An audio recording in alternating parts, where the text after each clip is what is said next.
So dito sa number 2, sa cultivating rich spiritual life, in what ways can you encourage and support others in your community to let the Word of God, to let the Word of Christ dwell richly in them, and how can you lovingly admonish someone who may be neglecting this practice? Yung pinag-usapan natin last time is how to admonish and how to immerse ourselves in the Word of God. At marami tayo doon na pag-aralan na kung saan ay may mga nagbigay ng kanilang kuro-kuro na ito po ay kailangan natin ay, para ma-immerse tayo, ay kailangan natin ng prayer. Ano pa?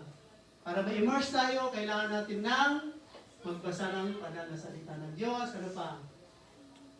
So, yun yung mga example doon na kung saan in order for us to pursue or to cultivate a rich spiritual life, ay kailangan natin ma-immerse ang ating sarili, mag-dwell sa atin ang salita ng Diyos. Dahil kung wala yun, ay talaga namang hindi talaga natin ma-appreciate ang tinatawag na spiritual richness.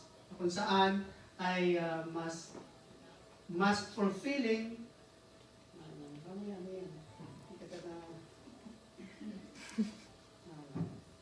So there you have it. Number 2, in what ways can you encourage and support others in your community? These are community, the believers.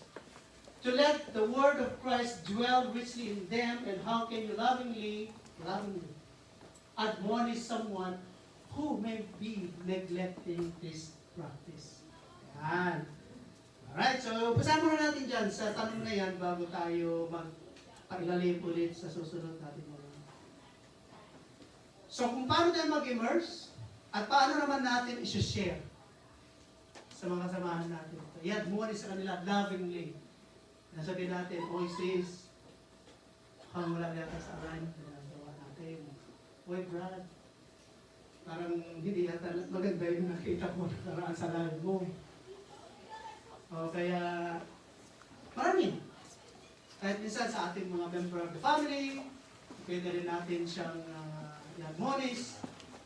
So, ayan. So anyone? Paano natin, dito, sinasabi nito, admonishing, approach the person with love and humility. Sharing the benefits you've experienced from immersing yourself in Scripture. Encourage them by offering to study the Bible together or share insights regularly. Kaya nga tayo meron GC para magpalitan at mag-share ng ating mga blessing. O minsan meron tayong pinapadala doon na sinashare natin para ma-uplift ang bawat isa sa atin. So in order for us, kung paano natin i-apply siya is organize, of course. Ito nga ginagawa natin, organize a small group discussion or Bible study na ginagawa natin ngayon para ma-experience natin ang bawat isa kung ano ang ating mga nararanasan, mga problema, at paano natin mai-open both giving and receiving admonishment, understanding as it ways to grow together in faith. Kaya nga minsan may mga turo dito na sadyang malalim, sadyang masakit, sadyang direct talaga. Sabi natin ng pastor nga, Eli, na huwag tayong magalit. Kung sakali man na yun ay napunta sa personal na bagay na tayo po ay nasugatan, ay magpasalamat tayo sa Panginoon dahil para sa atin talaga yun. Kung hindi man ikaw nasugatan, that's fine. That means it's not for you. Pero kung ikaw natamaan nun, praise the Lord. Kasi merong room for admonishment and improvement and how to live righteously. Okay, anything more na idagdag natin dito before we proceed? Anyone? Wala? Alright. Sige. Now, nung una, ang ating objective noon ay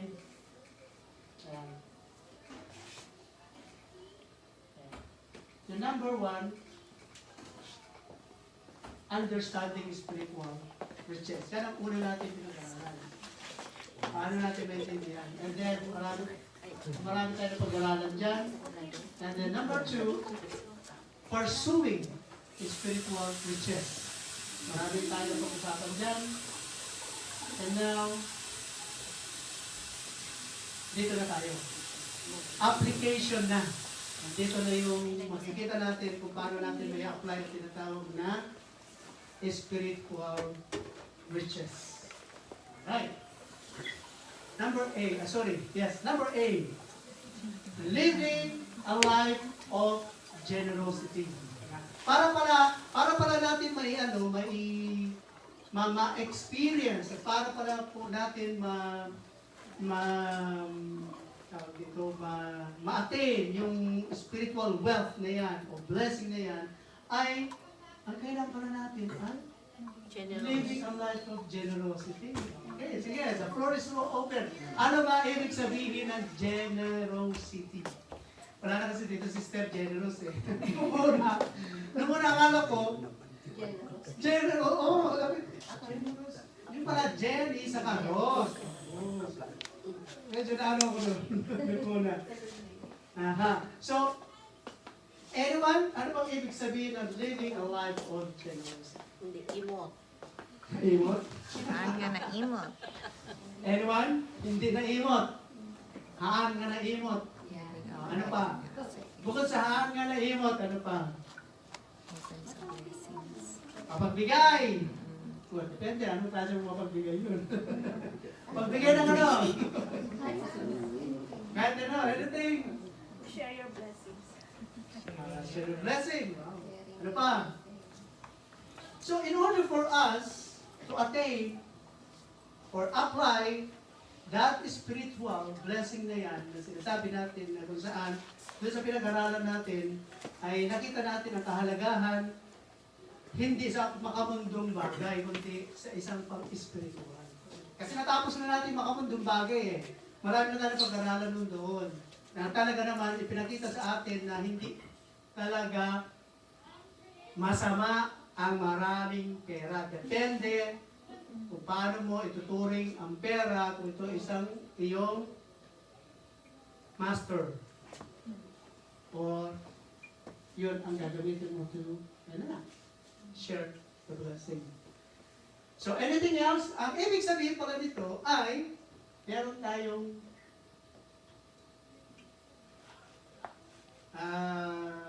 versikulo dito. Ayan. Ito yung, siguro, ito na yung pagkakataon siguro para may share ko rin sa inyo yung aking pagkakaintindi dito. Alright? Nag-aralan ko maigi, hindi ko rin kung ito ba ay aligned sa inyong belief. Let's go and study. Alright? Lagi natin rin itong binabanggit pagdating ng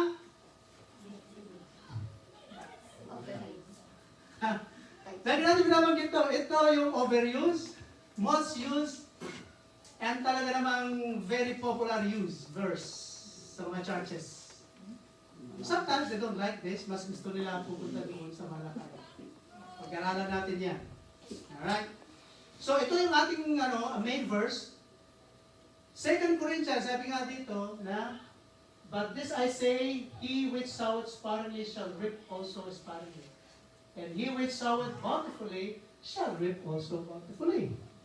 Every man according as he purposeth in his heart. Yan yung mga keywords. So, let him give, not grudgingly or of necessity, for God loveth a cheerful giver. And God is able to make all grace and abound toward you, that ye always, having all sufficiency in all things, may abound to every good works. So dito sinasabi that it emphasizes the principle of sowing and reaping. Alam natin yan, kung tinanim mo, yun ang anihin mo. Kung marami kang tinanim, kung isang hektarya, isang hektarya din yung aanihin mo. Unless na masira yun. Pero ang expectation doon is baka mas marami pa. Depende doon sa tinanim mo. Diba? Aha. So this passage highlights that those who sow sparingly will reap sparingly, while those who sow bountifully will reap bountifully. It advises giving not reluctantly or under compulsion, but cheerfully, as God loves a cheerful giver. The passage assures that God is able to provide all grace abundantly, ensuring that believers have all they need to abound in every work. Now, number 1, generous giving. Believers are encouraged to give generously, trusting that their generosity will be rewarded. This principle can apply to financial contributions, time, talents, and of course, other resources. Yan ang ibig sabihin ng generous giving. Na sinabi natin kanina, is share your blessing. Now, ask ourselves, tayo ba yun? Yes. O meron pa rin sa atin, sabi ni Pastor Elio nakaraan, nag-grow na pa tayo na magbibigay. Diba? So, tayo na nakakalam nun. Kasi ang sabi ni Pastor Elio, andito talaga yung mga promises. Na sinabi doon, kung marami kayo bigay, marami kayo. That's right. That's right. Maliit pa rin. Hindi. So, meron talagang, ang promise ng Panginoon dyan na merong talagang bountiful rewards. Ang isang generous giving. Alright? Number 2, trust in God's provision. The assurance of God's provision encourages believers to trust that their needs will be met as they give generously. This trust in God's grace can free believers from the fear of the scarcity and enable them to live more generously. Kasi kung wala tayong tiwala sa Panginoon na siya magbibigay sa lahat ng ating pangangailangan, ano ka makapagbigay? Dahil nandun na yung fear mo, kumbaga, ito na nga lang natitira ang pera ko, ba't ko bibigay? Yun yung rason, ayaw magbigay. Diba? Diba? Ito na, halimbawa, gano'n mo na. Mamamalingga ko mamaya. Papagayin ng pamilya ko. Kaya mo na si Pastor. So I mean, it's telling us here that God trusts in God's provision. That yun lang ang kaya natin pwedeng gawin sa ating pananampalataya na it's not the amount. It is not, but how to trust God in His provision to us. Yun ang kailangan niya sa atin, to trust Him. Pag kagaya nung una tayo nakakilala sa Kanya, we trusted ourselves. Ibinigay natin. Isinurrender natin para siya na ang mag-rule sa atin. Na hindi natin alam kung ano kahihit lang nun. Na hindi natin alam kung pagtatawanan man tayo o hindi na natin minsan ma-expect na hindi na natin inisip na baka pag sumama ka dyan kila sister, magiging ano ka na dyan, magiging ano. So may mga fear yun. So dito we are to trust in God's provision. Number 3, abounding in good works. Sa passage na binasa natin kanina, it underscores the purpose of generosity. Yun ang purpose doon kung bakit tayo nagbibigay. Which is to enable believers to abound in good works. Ano pababayad natin dito sa renta natin kung hindi tayo nagbibigay? Anong gagamitin natin sa other expenses natin dito sa church ministry kung hindi tayo nagbibigay? So, ibig sabihin, abounding in good works, na dito ina-underscore niya ang purpose of being generous.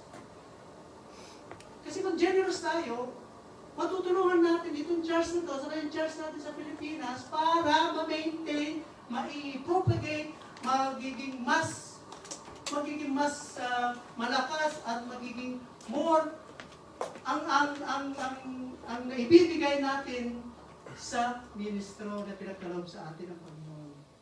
Generosity is not an end in itself, but a means for further God's work and bless others. Yun ang purpose doon. Kung bakit tayo nagkakaroon ng generosity is to, hindi yun ang end eh. Kundi, nagkakaroon siya ng further blessing. Ito pinakamaganda dito. Ito number 4. Dito makakaroon ng make or break sa atin. Attitude in giving. Yan. I-post mo. Ano? Attitude in giving. Kasi Anthony. The emphasis on cheerful giving highlights the importance of the giver attitude. Mhm. Baka naman napipilitan ka na.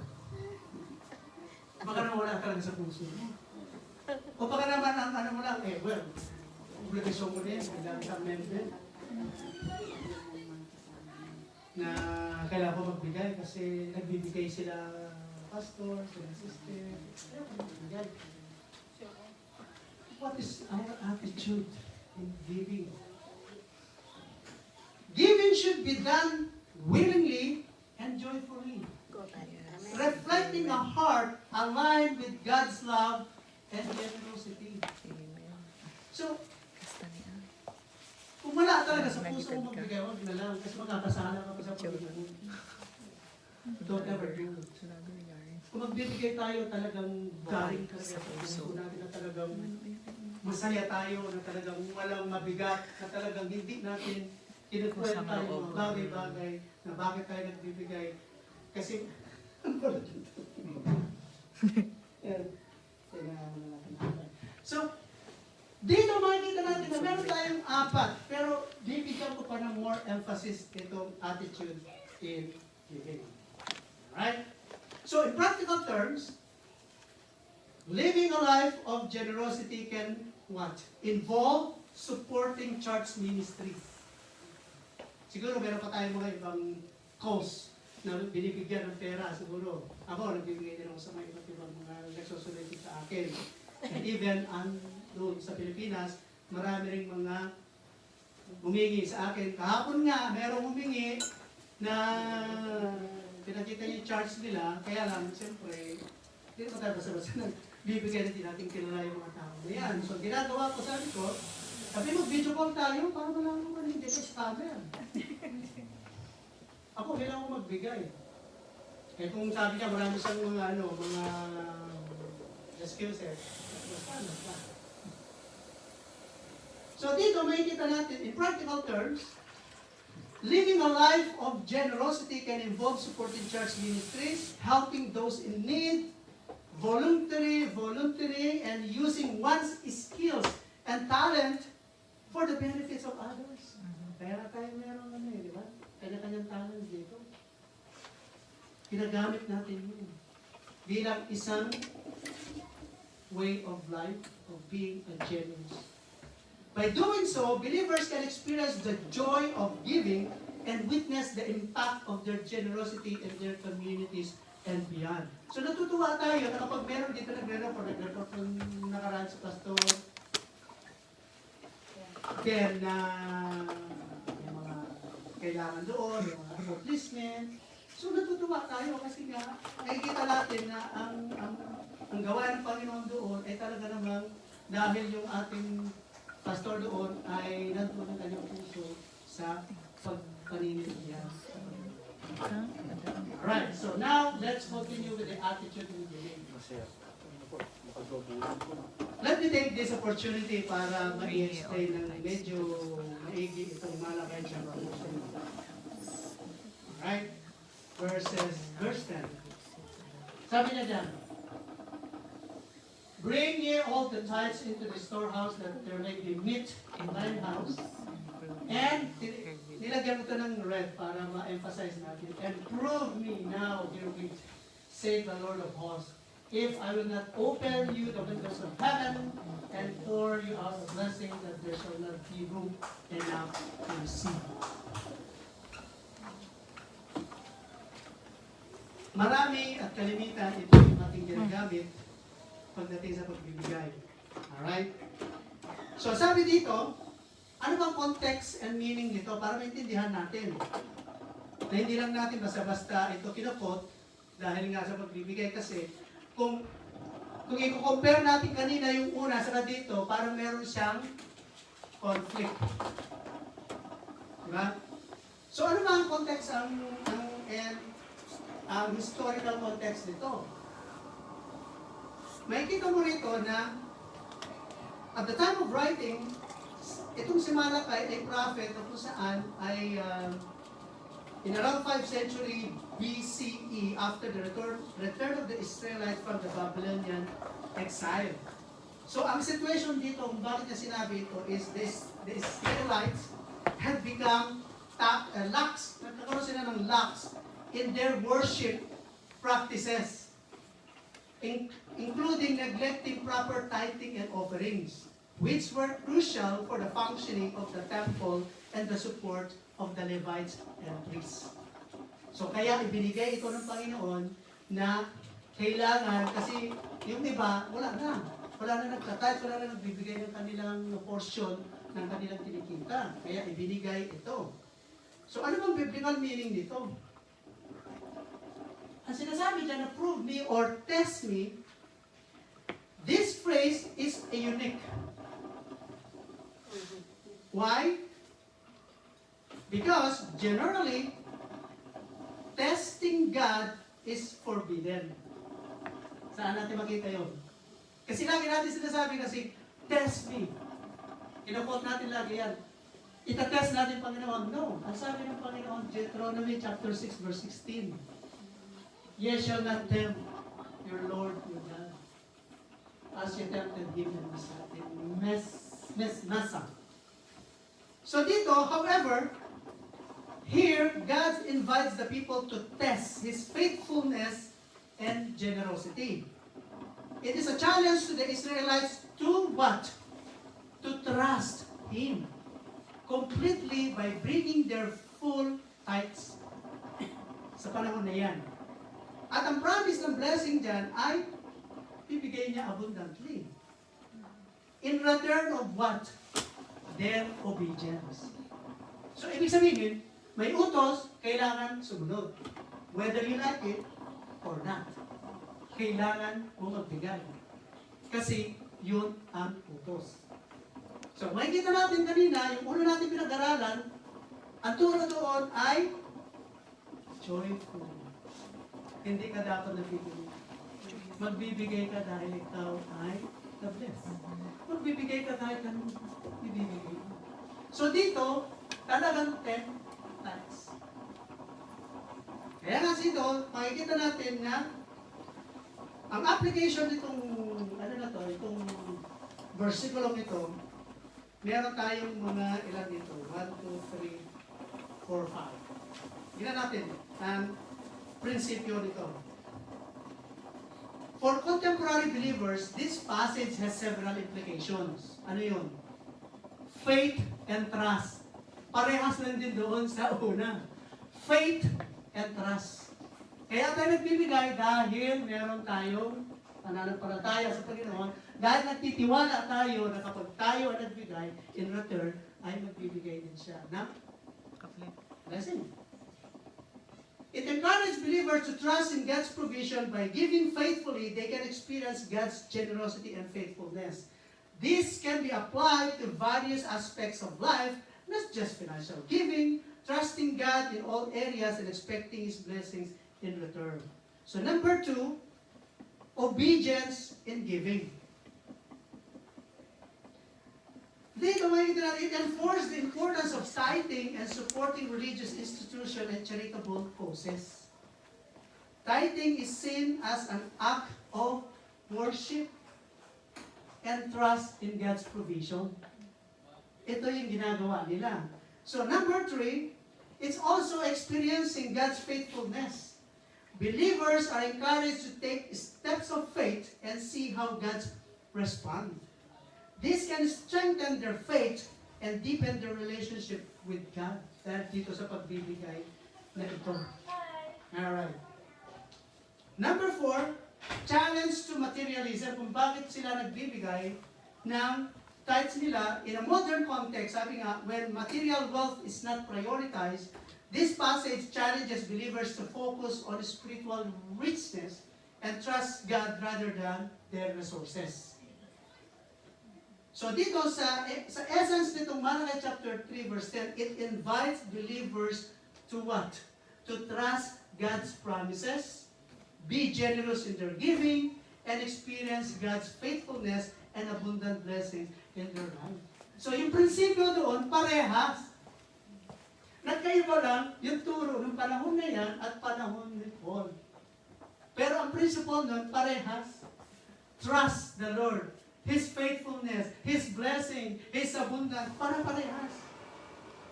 So, balikan natin yung ito.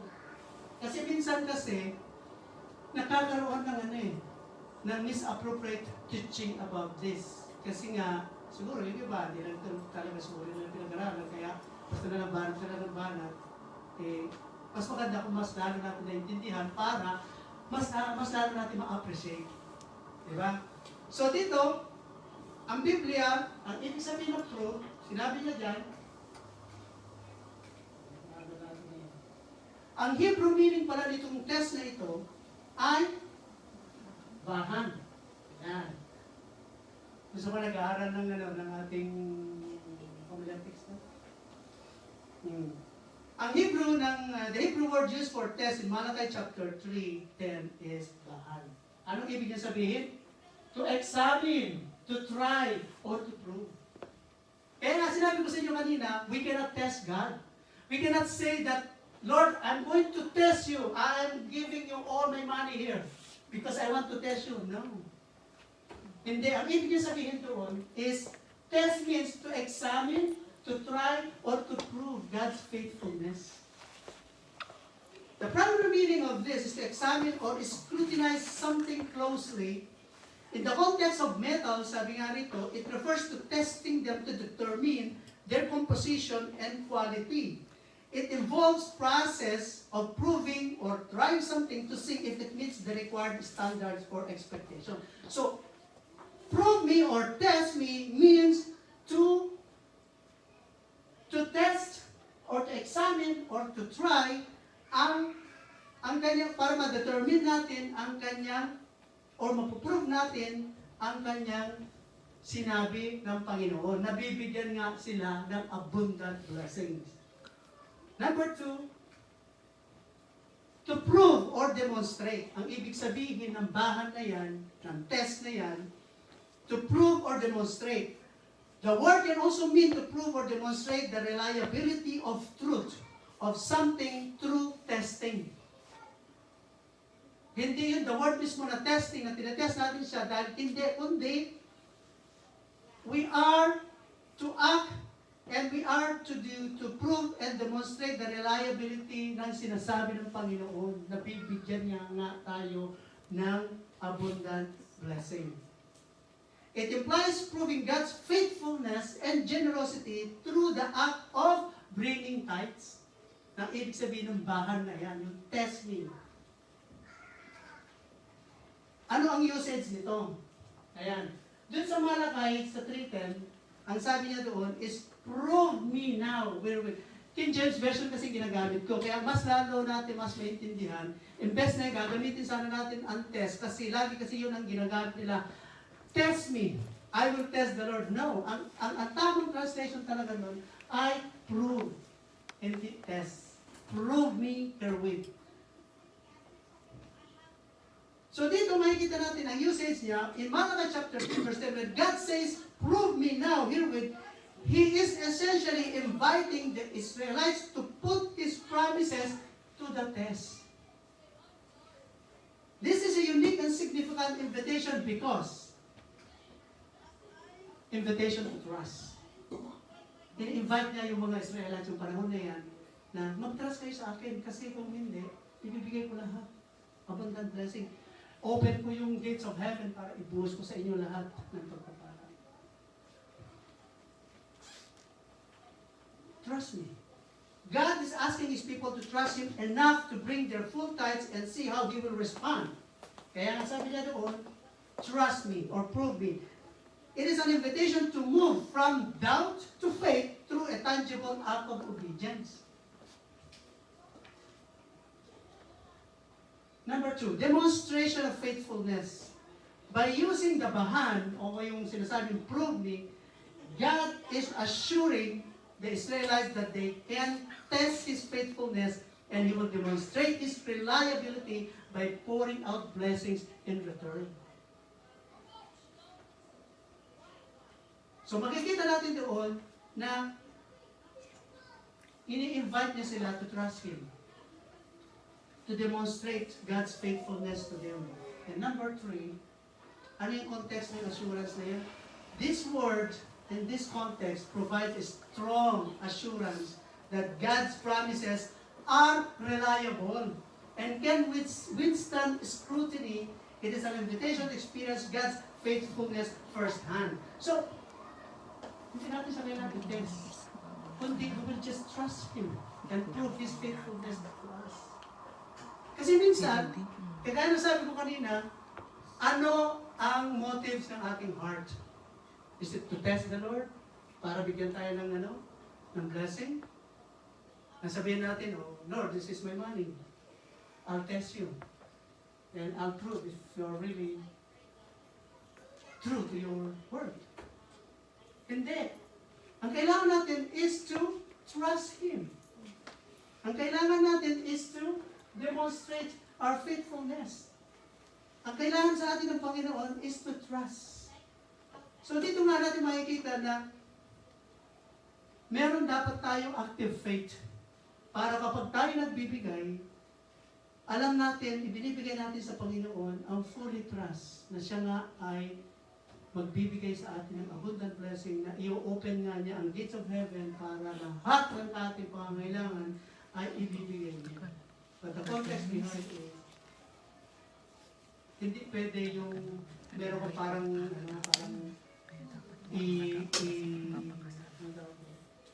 exchange.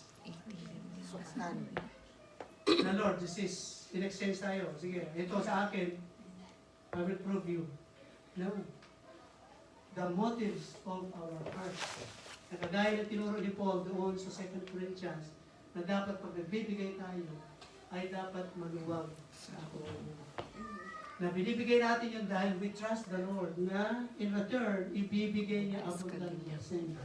Kaya nga napakaganda na mas maganda nating gamitin yung 2 Corinthians na yun para mas malaman pa natin, mas ma-appreciate pa natin na ang pagbibigay pala ay hindi talaga labag sa ibang tao. Now, kung naniniwala ka sa tithes, na 10%, well, it's fine. I have no problem with that. Yes, that's right. Kung yun na-practice natin, go ahead. Do it. I'm not teaching here na mali yun. No. I'm not teaching here na yun ay maling principle, maling practice. But what I'm teaching here is that we will give because we trust the Lord. We will give because we know that He is faithful. We give to the Lord because we know He is reliable. Na kapag siya nagsabi na i-open na yung gates of heaven, gagawin. Not just because we exchange of something. No. We give to Him because we know na kaya niyang imit lahat ng ating pangangailangan. Gaya ng sinabi niya sa 2 Corinthians. Pero kung nawala na yung love mo, na dahil nagiging isa na lang itong parang routinary na lang siya, well, examine yourself. Baka wala na yung joy na yun. Baka na lang, kailangan kasi. Kailangan ko magbigay. So, makikita natin ngayon ang difference ng dalawang teaching na yan, na we're not going to test the Lord. We're going to trust Him. Dahil alam natin na ang Kanyang pangako ay reliable. Na ibibigay niya ang lahat ng ating pangangailangan. Hindi dahil napilitan tayo, kundi dahil nandoon yung joy natin. So, kung marami kang kung pinagpala ka at marami kang pera, kung gusto mo lang ibigay yun dahil natuwa ka sa Panginoon dahil pinagpala ka, bigay mo na. And that is more than 10%. So, ibig sabihin, hindi na nasunod yung tithes and offering dyan sa Malakay 3:10. Na-violates na yun kung yun ang pagbabasihan natin. Regarding doon sa Assurance. Ang tanong ngayon, ano ba yung reason bakit hindi tayo nagiging generous? Sige nga, sagutin natin yon. Ano yung reason bakit hindi tayo nagiging generous sa Panginoon? Kasi ano? Nagiwan, naimot tayo. Ano yung talagang main reason? Kasi we are looking in our future. Paano kung mawalan ako? Right? Ito, tamang-tama lang para sa pamilya ko. Yun naman talaga yung reason eh. Di ba? Aminin natin. Yeah. Di ba? Now, yung sa assurance, yung context of assurance, buksan po natin yung Biblia po natin para masagot po yung assurance na yan kung bakit kailangan natin hindi mag-worry. These verses is about, or it is talking about those people who are living in little faith. At hindi tayo excluded doon. Kasi yung kausap niya dito, si Jesus, mga disipulo, mga kapatid. No, mga disipulo ha. Luke chapter 12 verses 22 to 26. So, Sarah, please. Ito yung encounter ni Jesus sa yung mga disciples. Mga kapatid. Regarding doon sa pagpalo o yung pagsunod ng mga disipulo kay Jesus Christ. Kasi ang mga tanong nila dito, ito yung mga reason eh. Kung bakit kailangan natin magtrabaho, mag-ipon para sa mga bagay na ito, mga kapatid. Dito sabi niya, chapter 22, verse 22, chapter 12, then Jesus said to his disciples, then Jesus said to his disciples, therefore, I tell you, do not worry about your life. What you will Eat. di ba? What you will eat. Saan ba natin nagamitin yung pera? Sa pagkain natin. What you will eat. Or about your body. Ano ba makailangan ng body natin, mga kapatid? Lipstick. Lipstick. Ano? Lahat. Di ba? Lahat ng kailangan ng katawan natin. What you will wear. O, nandito. Life is more than food. And the body, in the body more than clothes. Consider, tingnan nyo ito consider the ravens. Ano yung mga ravens? Yung mga ibon? Ibilit, balay? Yeah? Consider ravens. Sabi niya dito, they do not sow or reap. Hindi naman sila nagtatanong. Di ba? At wala naman silang inaani ba? Sabi niya dito, ba? Sabi niya dito, consider the ravens, they do not sow or reap. They have no storeroom or barns. O wala naman sila pag-ipunan. Yet, sabi niya dito mga kapatid, God feeds them. Kung yung mga ibon, pinapakain ng Panginoon, tuloy natin mga kapatid. And how much, sabi niya dito how much more valuable you are than the birds. Mas valuable pa tayo sa na tao, mga anak, mas valuable pa tayo na anak ng Panginoon kaysa sa mga birds. Yun, pinapakain niya. Tayo kaya, na mga anak niya na sumusunod sa salita niya, hindi niya kaya ibigay yung kailangan ng katawan natin, bunganga natin, sa bahay natin. Na mga kapatid, ang sinasagot natin dito, ang reason kung bakit hindi tayo nagiging generous, kasi yun nga, in the future, yung future natin. Di ba? Yung future natin. Yun naman talaga eh. Ang sinasagot natin dito. Now, ang tanong ko ngayon, Pastor, kung wala ako, hindi ba ako pwede maging generous?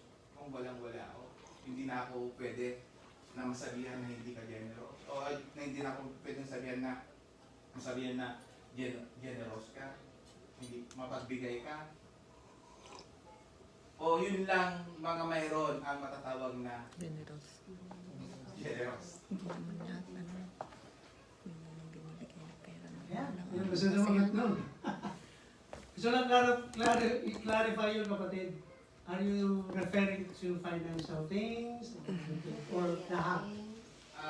Doon sa sinasabi ko na Nasabi mo na ako ba yung maging generous kung wala ako? Kasi yung time pwede natin ibigay eh. Yung strength. Bisa, mahirap kaya ibigay yung time. Yung pag merong extra, meron tayong part-time. Ayun yun. Ayun yun. Mahirap kaya ibigay yun. ang Supay mo man, di ba? supay ng pangod na bastol, yung sa bagay na mayroon, sabihin na natin sa material na bagay. Kung wala ako, konti lang yung mayroon ako, at hindi ako makapagbigay, matatawag ba na hindi na ako makapagbigay?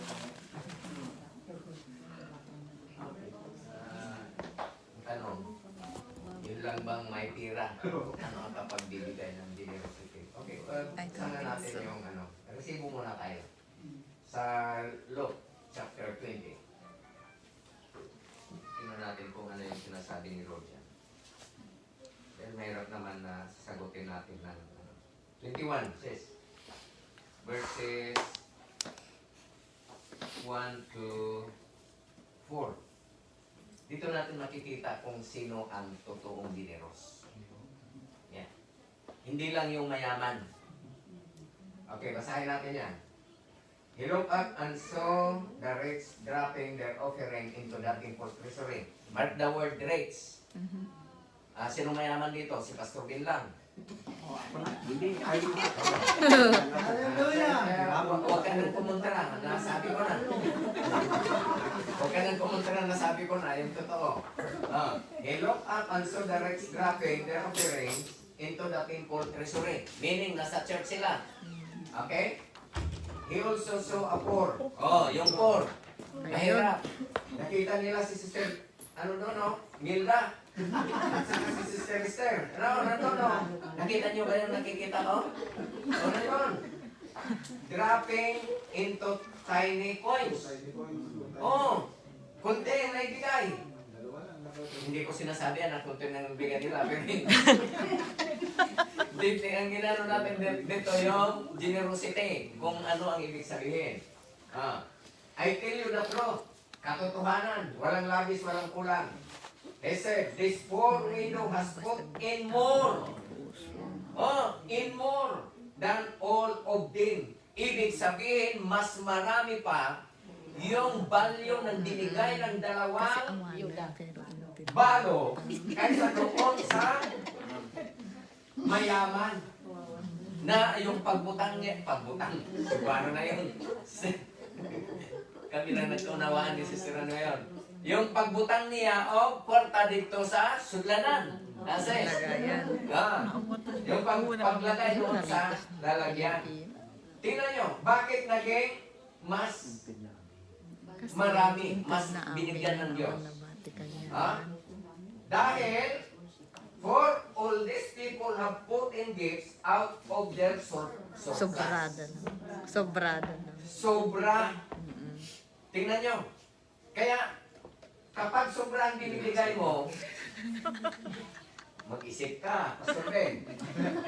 But si out of her poverty has put in all she had to live on. So yung nagbibigay sa kanyang kahirapan sa buhay, na binigay niya yung tama para sa Panginoon. From her heart, she gave it lovingly and cheerfully. God saw this poor widow that they did it heartily. Makita ni Apo nun. So doon natin makikita kung ano yung tunay na generosity. Amen. Hindi nasusukat sa laki ng ating binibigay. Amen. Kundi doon sa oras na walang-wala tayo. Amen. Can you get the point? Yan ang kasagutan. Okay, balikan ko yung malakay ng konting background pastor. Yan mo yung Malakay chapter 3 verse 10. Tingnan natin yung background doon. Hindi lang ha. Sabi mo. Okay. Tingnan natin kung bakit yung bahan. Sabi niya, no? Bring ye all the tithes into the storehouse. Kailan ba naibigay yung command of tithing? The command of tithing was given during the time of Israelites. After na na-divide yung lupain ng Israelitas, Di ba may 10 tribes? Nabigyan lahat yung 10 tribes ng tawid. Mana. Ang hindi nabigyan ay yung Levita. Ano ba yung Levita? Yung tribo ni Levi. So, dahil wala silang mana, the 10 tribes will give them Ako nagkakaroon din dito yan. tithes. Baka pwede niyo pausap. Ay, yung babae. Walang manang babae. Ah. Dalan. So, yung 9 tribes magbigay doon sa Tikas lang. Levi. Bakit ano ba ang mayroon kay Levi? Tikas. Doon kasi manggagaling yung mga Priesthood. pari. Doon lang galing yung linya ni Levi, doon galing si Pastor Rudy. Doon galing yung linya ni Pastor Eli. Doon galing yung linya ni Pastor Ben. Doon galing yung linya ko. Ibig sabihin, yung tagapangasiwa ng tahanan ng Diyos or sa templo ng Diyos. Sa una, nagbibigay sila. Dahil agreement yun, may pirman at portion. Oh, may swearing pa doon. Ngunit dumating ang punto na sila ay nanglamig, Pastor. Lax. Nagiging lax sila sa pagbibigay. Kaya from Exodus, or from the time of the 10 tribes, tumalakay, nakita ng Diyos na hindi na nila ginagawa yung tungkulin nila. Kaya dyan, sabi ni Lord na, bring ye all tithes into his storehouse. At ang sabi niya diyan ay, try me now. Tama yung sinabi ng pastor kanina na yung bahan, ang exact na ano doon ay try me now. Or prove me now. Anong i-prove niya? Once again. Bakit? Dahil sa nakalipas na taon, pinagpala ng Diyos sila buong nasyon dahil sa pagbibigay. Ngunit dumating ang time na hindi na sila nagbigay, they experience hardship in life. Kaya sabi ng Lord, once again, try me now. Kaya kung may hirap tayo sa buhay ngayon, sa finances, whatever, let us go back to the basic. Give what is due to God and give what is due to Caesar or the government. And then God will prove you that He is the God of Abraham and the God of Pastor Provider. Lackwag until now. Amen. Amen. Praise the Lord. Si Pastor Benda. Kaya Pastor Benda. Dahil sa kunti lang ang idinagdag ni Pastor, siya nagsabi na kunti lang. Dagdagan ko pa ng kunti rin para maging kunti. Uray no imbaga ni Apo Diyos. Nga so papaka na ti itod tayo. Kinkuha na. Saan ko nga nadadya ti inta kikitaan. Amen. Nga paglapuan tayo nga Yes. mangtod. Yes.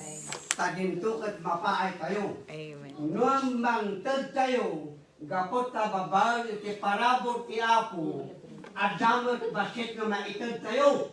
Takinapudno na, in reality, ulay kas alo ti ayat tayo mangtod, no awanan tayo, awan ti maitod tayo.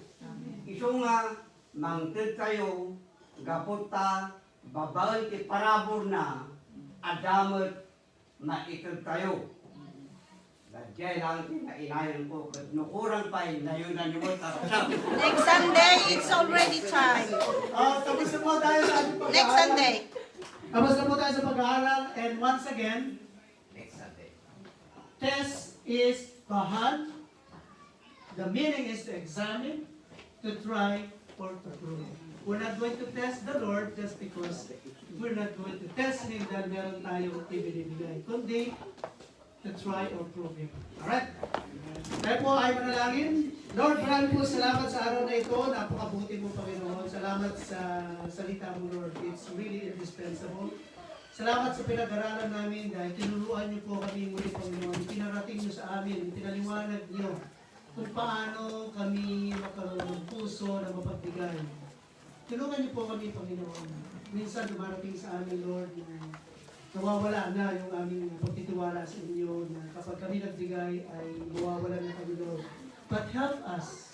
Forgive us, O Lord, kung minsan nawawala yung tiwala niyan, the faith, O Lord. And you ask us, O Lord, to prove you na ikaw po, Panginoon, ang siyang magbibigay sa amin ng pagpapala sa aming paglilingkod sa inyo, sa aming pagbibigay, anuman ang meron kami. Salamat po muli, Lord, sa araw nito. Pagpalain mo po lahat ng mga anak mo na nandirito. Pagpalain niyo po lahat ng kanilang financial, health, and ang kanilang buong pamilya, ang kanilang mental, and everything in our life, O Lord, na ikaw po, Panginoon, ang siyang magbibigay sa amin ng lasting peace. O Lord, in Jesus' name, Amen. Amen. Tapos